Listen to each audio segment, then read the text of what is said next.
Live from KSAT 12. The 6 o'clock news starts right now. Water woes. The San Antonio water system expecting another hard summer, battling numerous water main leaks. As the weather gets drier and hotter, that causes the soil to shift. And that, SAW says, leads to this: underground water main breaks. Yeah, that affects all of us in our bills. Tonight, Garrett Berger visited with the utility to see how they plan to handle this summer.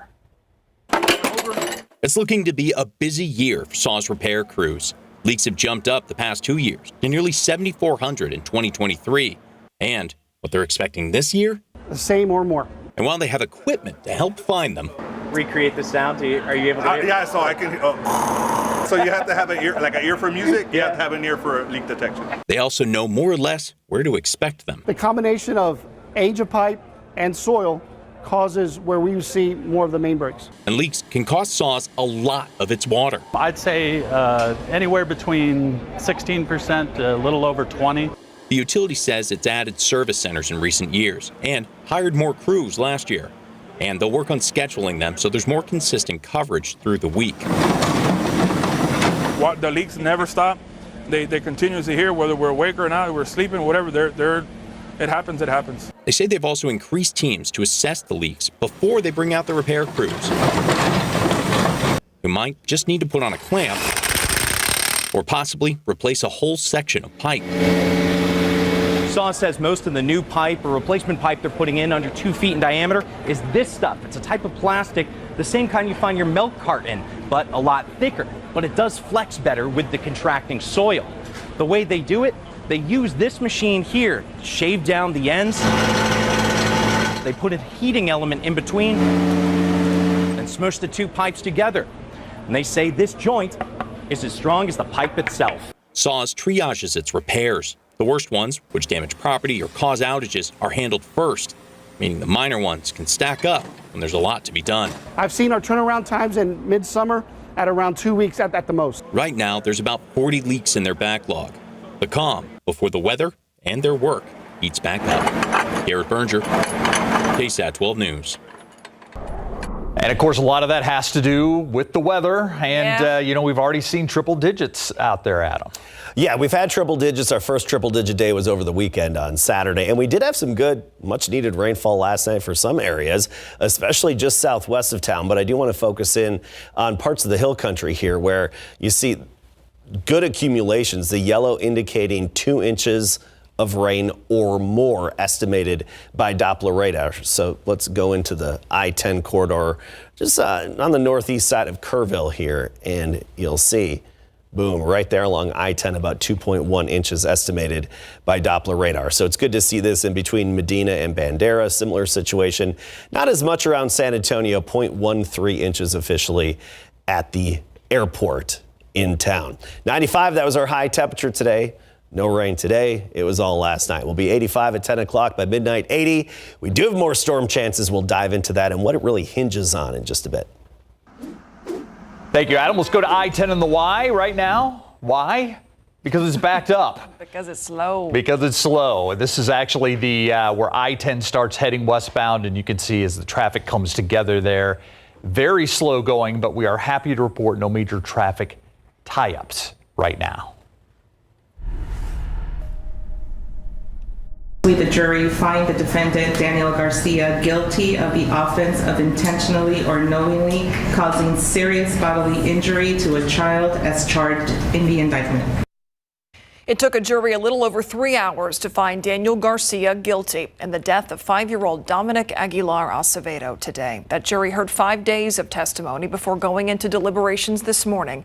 Garcia was found guilty of beating the boy to death here in San Antonio, and then he and the child's own mother, Nicole Aguilar, dumped Dominic's remains in Colorado and then fled the country. Garcia showed no emotion as that verdict was read today. A judge will decide his punishment in August, anywhere from 5 to 99 years or life in prison. Aguilar, meanwhile, took a plea deal in this case with a maximum punishment of 15 years in prison. They're not necessarily buying it. A man is claiming he accidentally shot his wife, but the Bexar County Sheriff's Office is investigating it as a murder. The shooting happened just after 10:30 this morning on Gunsight Pass in northwest Bexar County. According to BCSO, the man called deputies saying he accidentally shot his wife. Sheriff Javier Salazar says they detained the man for questioning. The sheriff also said deputies got a call in December at that same home for a domestic violence situation. The sheriff says this is being investigated as a homicide as a result of domestic violence. We want to remind you that if you or someone you know is in an abusive situation, there is help out there to get out of that situation. Scan the QR code on your screen right now. It's going to direct you to a long list of resources. You can also visit ksat.com/domestic violence.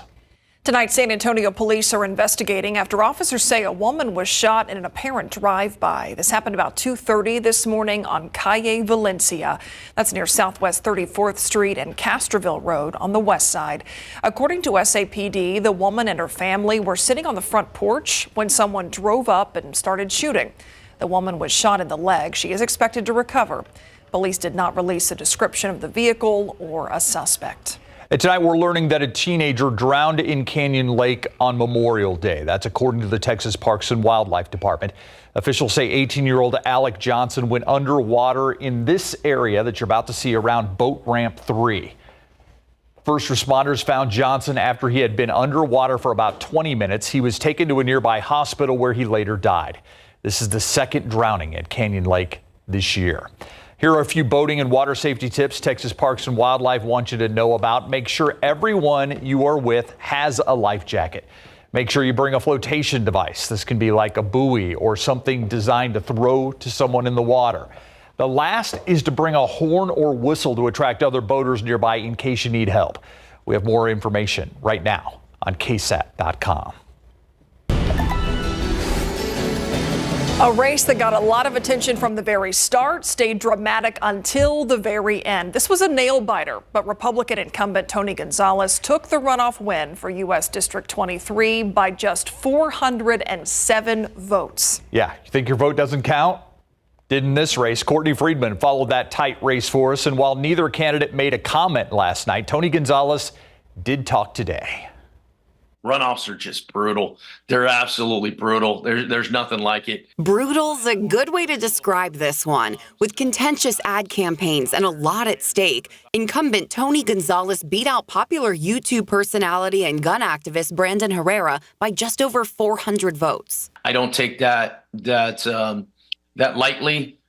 Just grateful once again. These statements taken from what was originally called a press conference, but most of us weren't able to ask questions.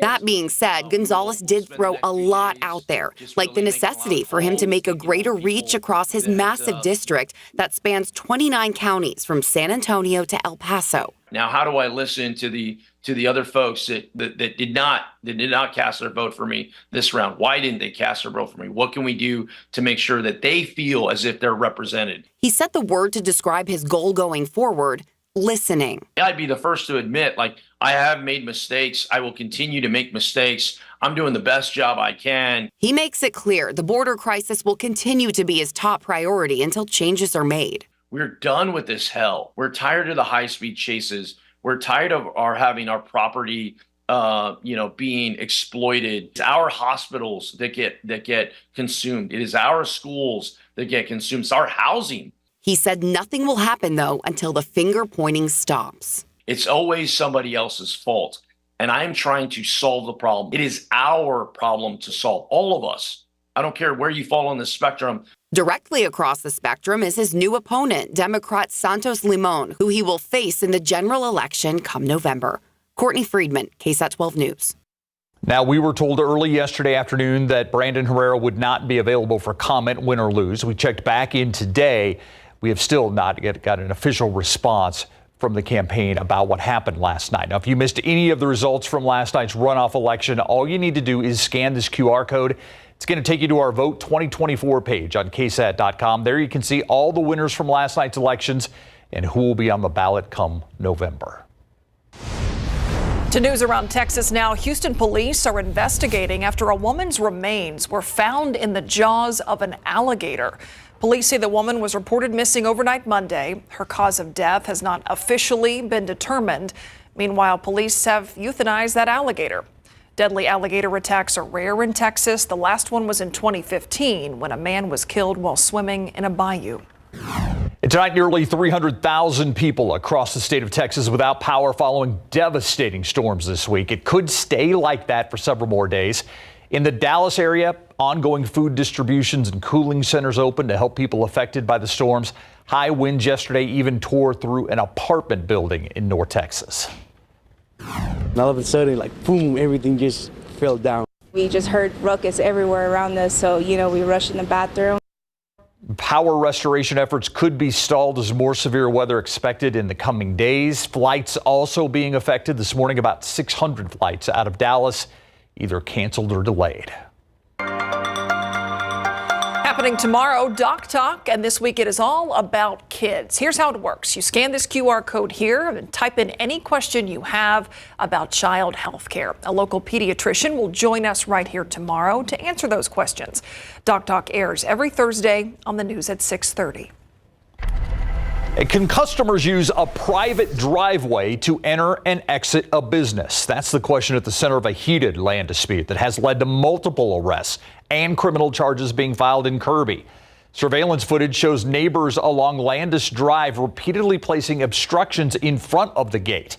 An attorney for the business owners has now filed a lawsuit that even names the town's police chief as a defendant. Each person has had some culpability in either them getting cited or them getting arrested or the fact that they personally took part in violating her property rights. In just a few minutes, KSAT investigates just how heated this fight has gotten and whether a resolution is in sight. Comes your way tonight at 6:30. And after the break, will it be a cruel summer for Taylor Swift fans in the U.S.? Up next, hear from a San Antonio couple who says it was cheaper to get tickets to Swift's show in Germany than anywhere in the U.S. But first, let's take a look outside with live cam. Much needed rainfall last night across huge parts of our viewing area. Our next chance of rain, though, meteorologist Adam Caskey has a look at storm chances coming up.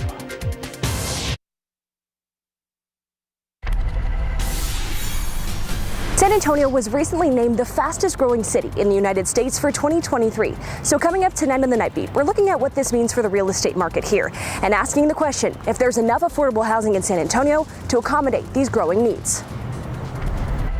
Okay, now let's talk loyalty reaching some new heights. Several Swifties are making a trip overseas to see her in concert. Yeah, that includes a couple from San Antonio. Mia Garza White and her husband plan to make lots of friendship bracelets to give out at their concert in Germany.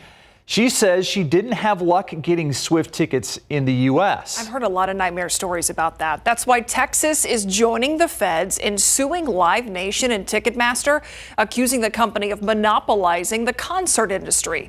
Resale prices to see Taylor Swift in the U.S. are high. The cheapest we found, around $1,600 in New Orleans. Yeah, Garza White says her flight to Germany and concert tickets cheaper than that. It's part of a trend known as gig tripping. Isn't that crazy to think that you have to go out of the country to get a better price? Yeah, it's great. Well, I mean, since we wanted to take an abroad trip anyway, the fact that we could combine both of those things, it was great. And then the lower cost of the ticket was also great.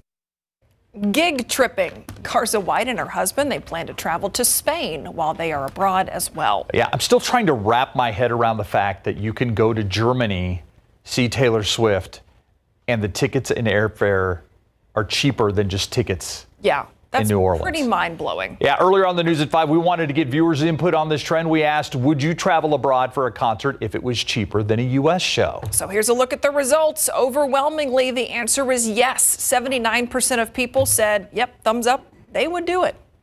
Yeah. I wonder, okay, would this be such an overwhelming response if it was an artist other than Taylor Swift? Well, that was loyalty there is. That wasn't Taylor Swift-centric, the question, though. It was like, would you go to a concert overseas? Would you go see Pearl Jam, or would you go see Reba? Would you go see Dolly Parton in Germany? No, because I can see her for much cheaper than Taylor Swift. But if it was more that's expensive, not the point. If it was more expensive. The answer is no. Unless I was like the Garza Whites and I wanted to go overseas anyway and wanted to plan a trip abroad. Now, okay, then I could. That's what I'm saying. But if I wanted to go see, let's say, Pearl Jam. Okay. Oh, yeah. Go to Germany, cheaper, have the beer, the brats. No brainer. Go tour go up and down the Rhine. Come on. I heard the acoustics are better. Dolly would sound even better in Frankfurt. Exactly. She needs no improvement. But have you lived since you've heard Jolene in Frankfurt? I don't think so. I guess I'm going to have to go. You know, Myra, in a world full of Jolene's, just be Dolly, right? I have 2 bags that say that. I know. You're almost putting me in a coughing fit.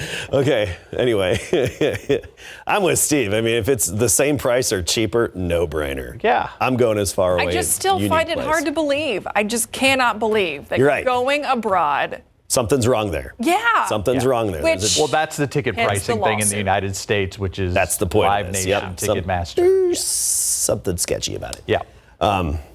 About our ticket pricing, that is. All right, next 7 days, look at our high temperatures. We're not talking triple digits. Yes, 97 will be the warmest Monday through Wednesday of next week. We're basically just going to stay in the mid-90s, but obviously we need more rain. Today we had some pop-up activity along the Gulf Coast and parts of the coastal bend, especially in and around Houston. And they're getting the action today. What we're focusing on with the weather pattern that we're in, and we even talked about this last week as we saw this pattern coming our way. We're looking into West Texas and North Texas for development, especially tomorrow afternoon and evening, because the way our steering winds are, we'll get the leftovers of that activity. And notice the severe weather risk tomorrow is especially within that area, from Dallas to Austin, San Angelo, Midland, Lubbock, Amarillo. We're in the pattern where whatever develops North Texas and West Texas, if it organizes, we need to watch it closely because our rain chances will entirely hinge on getting the remnants of that activity. Here's a futurecast tomorrow morning. And this is just one example of what could happen as we get going through the day tomorrow. We do have a complex likely coming together somewhere in North Texas and even West Texas. And then what we have to do is watch this as it progresses, and assuming it organizes during the day, we could get the leftovers of this by tomorrow night. And so the timing of these systems is more nocturnal rain for us. So rain chances and storm chances from the leftovers for us would be late night, early morning time frame. Basically the next 3-4 nights we're looking at that. But you look at the generalized rainfall potential and it's still north and east of us. That's where the vast majority of the rainfall potential going forward over the next 7 days is going to continue to be. We need more rain. We're just right on the tail end and edge of all that potential. 92 right now. Feels like 97. That's the nice thing. Our heat indices aren't outrageous because we have dew points back into the 60s rather than 70s. Rio Medina at 96, 93 Stinson, Seguin at 90 degrees, and Bandera 94. You factor in the humidity, and notice how we don't have any triple digits on the map. That's nice. Feels like 98 Port SA, but we're not talking those extreme heat indices at 110 to 115, which is what we had over the weekend. So at least there's a bit of a break there. Tomorrow morning, 75 degrees with some of the typical low clouds. And at noon, we're 88. 94 for the high temperature, so looking and feeling a lot like today. And notice how we keep those storm chances out of the forecast until we get to 9 p.m. and later. That's just to account for the potential of some of those remnants to move our way. Tomorrow in Divine, 95. Bernie at 90. 92 Gonzales, the high temperature, and Hondo 96. So we're not looking at triple digits anywhere. And actually, our highs will stay in the mid-90s going forward. And there are those daily, or I should say nightly rain chances. So this isn't the typical diurnal convection that we often talk about, Myra. I know that's one of your favorite weather terms, which would mean daytime heating, afternoon storms. We're looking at more nocturnal action, potentially. It's just so fun to say. Diurnal convection. She's got a point there. Okay, are we asking Larry about the ticket prices? If concert tickets were cheaper overseas, Would you go see an artist that you could see here, but it would be more expensive in the U.S.? Would you go to Germany to see your favorite artist? Absolutely. See? Thank you, Larry. Absolutely. Yeah. If music, food, beer, come on. So it's the beer here. Yep, it is. You got to factor that in. You got to factor in where you're going. Yeah. All right, if a Jaguar and a Panther fought, who would win? Well, that's what we're about to find out, right? And you're talking about on the baseball field. Baseball field. O'Connor. Baseball is getting ready to face Johnson, and O'Connor has some pretty good confidence going into this one. And MLB, Major League Baseball, is adding Negro League stats into its records. Coming up.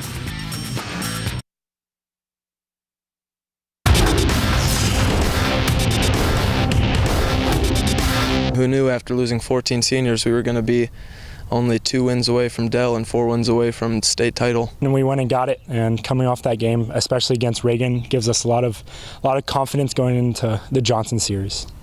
The O'Connor Panthers are having a fantastic season on the diamond, and they want to keep it going in big board sports.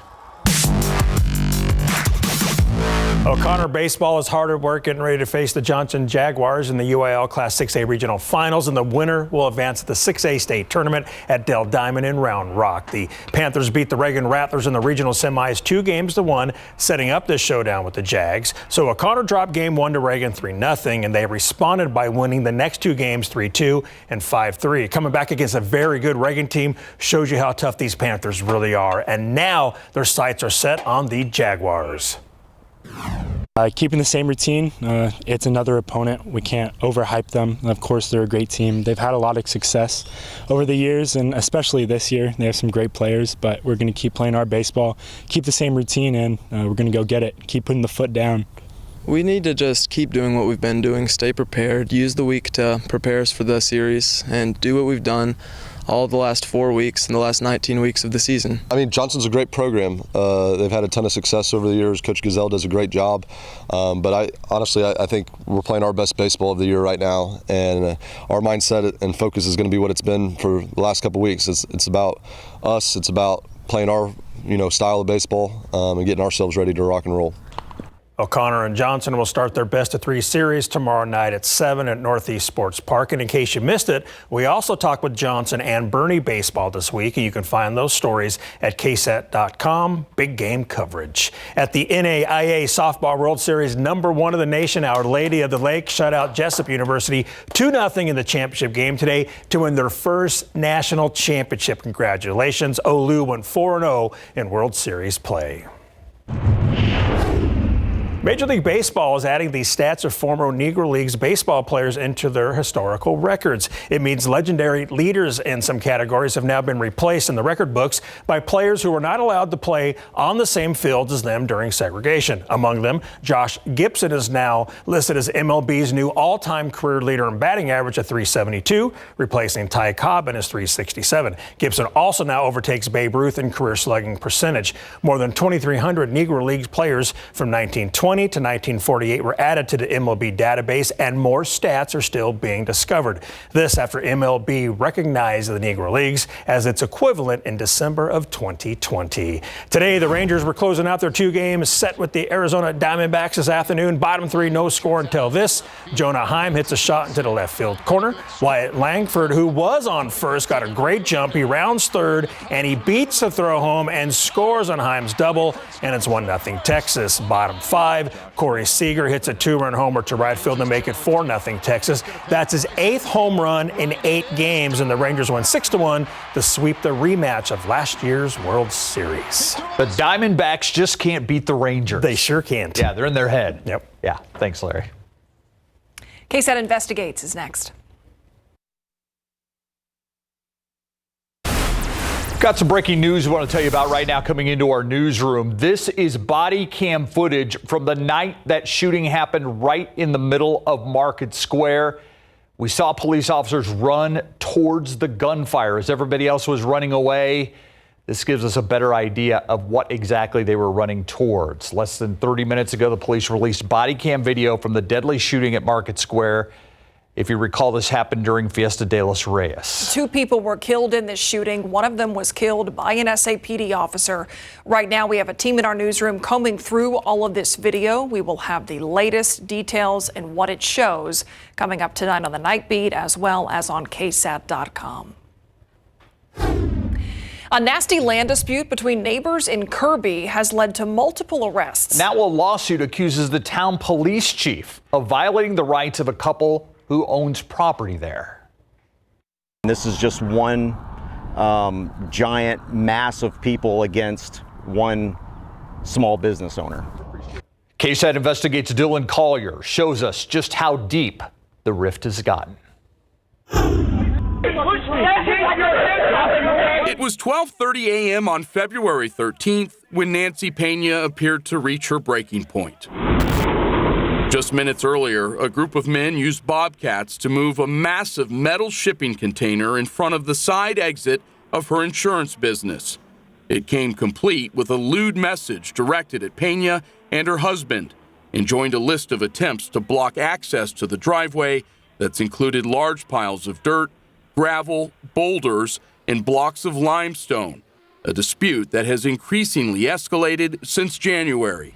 At issue, whether customers of Pena's business can use a private roadway, specifically this section of Landis Drive, to enter and leave the property.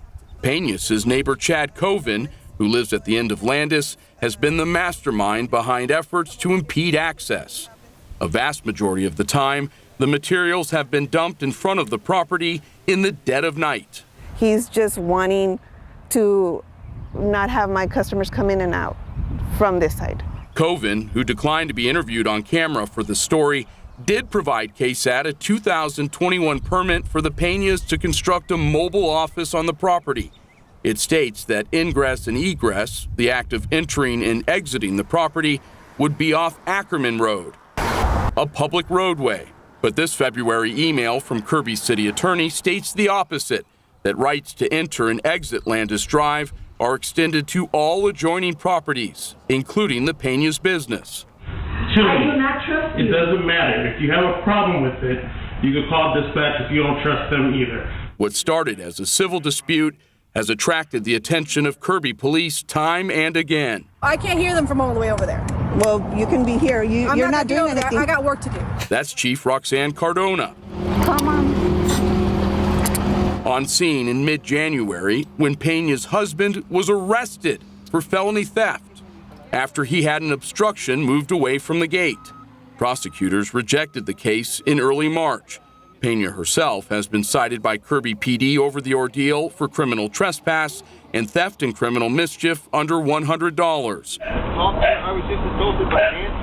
And was even booked into jail this month on a misdemeanor assault charge for the February shoving incident of one of Coven's family members. For whatever reason, if the Covens say jump, Chief Cardona asks how high. When Miss Pena asks them just to do their job, she just makes up excuses or will actively go the other way. Pena attorney C.J. Grisham filed a lawsuit in state district court in March claiming Cardona and another officer have violated the couple's constitutional rights, failed to properly investigate the dispute, and have not held both sides to the same standard. The suit also names Coven and members of his family. Grisham says he dropped a nearby landscaping company from the legal action after they recently reached a settlement with the Penas out of court. But the disagreement rages on. Kirby police even hassled KSAT when we first tried to reach Coven for comment. Even if it is a private road, we were invited by the Penas to be here. Okay, I understand that, but from the documentation that we received, it shows I don't have it on me. Cardona has not responded to repeated requests to comment on the suit. How do we get your chief to respond to us? We've been emailing her for weeks about this. Sir, do you have any ID on you? Chief Cardona is doing absolutely nothing about it. She's negligent in educating her officers. She's negligent in training her officers. She's negligent in seeking truth before going after my clients. Cardona has not been implicated in any professional misconduct. Hours after we visited the property at the center of the dispute, the Covens were at it again as a family member, in broad daylight this time, used a bobcat to place a boulder in front of the Peña's driveway. An attorney for Chad Coven telling KSAT in a statement, although the Peñas filed the original lawsuit, it is the Coven family who is being deprived of the use and enjoyment of their own property. They have been subjected to numerous threats, abuse, continued trespass, property damage, unlawful drone surveillance, harassment, and a loss of privacy, all while simply protecting their own private property rights. We are confident that the court will remedy the wrongs perpetrated against the Coven family and restore peace to their lives. For KSAT Investigates, I'm Dylan Collier. The attorney for Nancy Peña said his client wants nothing more than her rights to earn a living and that the Covens have interfered with those rights for years. Peña is scheduled to be arraigned on the misdemeanor assault charge June 3rd. The lawsuit filed by her and her husband removed to federal court earlier this month. In response to the suit, Chief Cardona and the other officers have asserted qualified and official immunity, two claims that could potentially protect the public servants from liability. In their original answer to the suit, Coven and his girlfriend filed a general denial of all of the allegations. We'll be right back.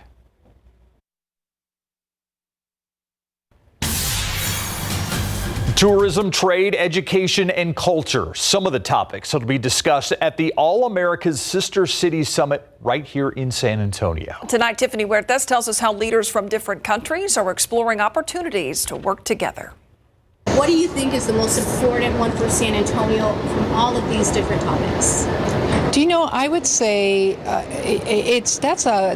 Tiffany, that is a hard question to ask because we actually incorporated a number of these topics because they are important to San Antonio. So trade and investments, really important to us, but then water. Resilience. The 2024 Sister Cities International All-Americas Summit is uniting leaders, policymakers, and innovators in San Antonio. We're very involved in the network, in the Sister Cities network. We have 12 sister cities, 3 friendship cities. Leaders from several countries are attending the summit at the Henry B. Gonzalez Convention Center this week. We spoke with representatives from Monterrey, Mexico, one of San Antonio's sister cities. As local governments, we deal with the same matters regarding social issues, environmental issues. San Antonio deals with heat as well, so that's something that happens in Monterrey. The partnership between San Antonio and Monterrey continues to grow stronger after the two cities signed an agreement to collaborate on building a regional economic ecosystem that targets key sectors and industries. We come for looking for new projects to come to our city and host them. This event aims at celebrating and building existing and new partnerships. It's really a wide range of topics that brings us all together, listening to conversations among our panelists, and hopefully also engaging people who are here. Tiffany Huertas, KSAT 12 News. Let's take a look outside with live cam again this evening. It's a better look. We got a little less haze out there, Adam. Yeah, significantly less smoke in the air today. As the sky cleared out, you could actually see the blue in the sky rather than the milky blue color. And we will have small amounts of smoke in the air this week, but I don't expect it to be as bad and as drastic as what we had recently in days past, where it actually affected our air quality a little bit, not affecting our air quality right now. I do want to show you the newest drought monitor in a little bit, and then I'm going to show you how much rain fell on our most drought-stricken areas in just a bit.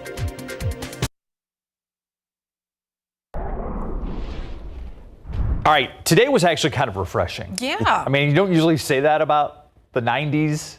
Well, it feels better May. after some rain, too. Yeah, absolutely. Yeah, it kind of boosted everybody's mood. Only 13/100ths of an inch officially at the airport, but there were some pockets of south central Texas that had a few inches of rain. We're going to get to that and the drought monitor in a moment. Just a real quick recap of what we're going over here with our weather headlines. And storm chances are going to be moved to night and early morning. Late night, early morning storm chances the next few days. Temperatures, mid-90s for afternoon highs. We're not talking triple digits, and heat indices aren't going to be as bad as days past. Smoke, we talked about this earlier, not as much in the air from the annual agricultural burning in Mexico and Central America. So here's the drought monitor. And this is updated every Thursday, so we'll have a new one tomorrow. But I do want to point out, tomorrow's drought monitor will not take into account the recent rainfall we had because it's too late for the data cutoff time. But either way, I want to show this to you that along the coastal plain, still not even considered abnormally dry. Gonzales, LaGrange, Hallettsville, Yorktown, Cuero, down toward Kennedy as well. We really have the worst luck still in the hill country, particularly Fredericksburg, Kerrville, Comfort, Bernie, down toward Medina Lake Reservoir. I'm going to outline the area of our worst drought. That's the extreme and severe drought. And now we'll put the rainfall totals on top of that area. And you see within this drought-stricken area, we at least had some decent rainfall. The yellow indicates 2 inches or more, central Bandera County, and same with Gillespie County, parts of Kerr County. Dark green, 1 inch or more of rain. So it's good to see that. And overall, we did see a nice little sweet spot where we needed it the most there in the hill country. Today, just a few little pop-up showers and storms closer to the Gulf Coast, very brief in nature, and around Houston, they had some activity in one brief severe storm. What our storm chances really hinge on is development in North Texas and West Texas over the next few afternoons, because in the type of weather pattern that we're in, and we see this periodically around here, those storms, when they organize and come together, the steering flow pushes them our way, and we can get the leftovers of them, particularly at night. Here's our futurecast, and it does indicate some storms coming together, Oklahoma, North Texas, tomorrow afternoon. And then what we will be watching closely is to what extent these could organize, and thereafter, then where would they end up by tomorrow night? Because there's the potential that we could get a few storms or even just leftover showers. Last night in San Antonio, it was generally light to moderate rain. That's what we had, the leftovers from the West Texas action. 92 right now, but it feels like 97. So 5 degrees warmer than the air temperatures, it feels like. Port SA 93, Converse at 94, and the heat index under triple digits, sub-triple digits. We like to see that. 75 in the morning, 88 at noon, 94 the high. Mixture of sun and clouds throughout the day. And then the storm chances come in tomorrow evening and especially tomorrow night. We'll be in the mid-90s for highs tomorrow all the way through the upcoming weekend. Looks like the warmest we'll get is about 97, whereas last weekend we were at 102. And those nightly storm chances all the way through the middle part of the weekend. All right. Thank you, Adam. The pandas are returning. We'll tell you about it in the buzz. To the buzz, and a major breakthrough for a stroke survivor. Scientists at the University of California, San Francisco have discovered a bilingual brain implant to help a man who became paralyzed nearly 2 decades ago. That implant, which uses artificial intelligence, helps the patient switch between communicating from English to Spanish. The patient first received the implant back in 2019, but it wasn't until 3 years later that scientists from UCSF discovered a way to train the bilingual brain implant using AI. Prior to that, he could only communicate in English. Researchers hope this technology will offer some new hope to bilingual people with paralysis. It's great technology, too. Okay, 2 giant pandas will be making their much anticipated return to Washington, D.C. this year. Bao Li and Xing Bao, they are the 2-year-old giant pandas, are both set to arrive at the Smithsonian's National Zoo by the end of the year. It's through the zoo's Giant Panda Conservation Program in partnership with China. Yeah, they're a big attraction at that zoo, too. This comes after 3 giant pandas left the National Zoo last year. The move prompted concerns that the 50-year history of the bears being housed in the United States Capitol could be coming to an end. At the time, the Smithsonian staff called the departure a hiatus. Chinese officials had yet to clarify the future of the program, but yes, the pandas are coming back. It was a little panda break. Yeah, exactly, like that guy's taking.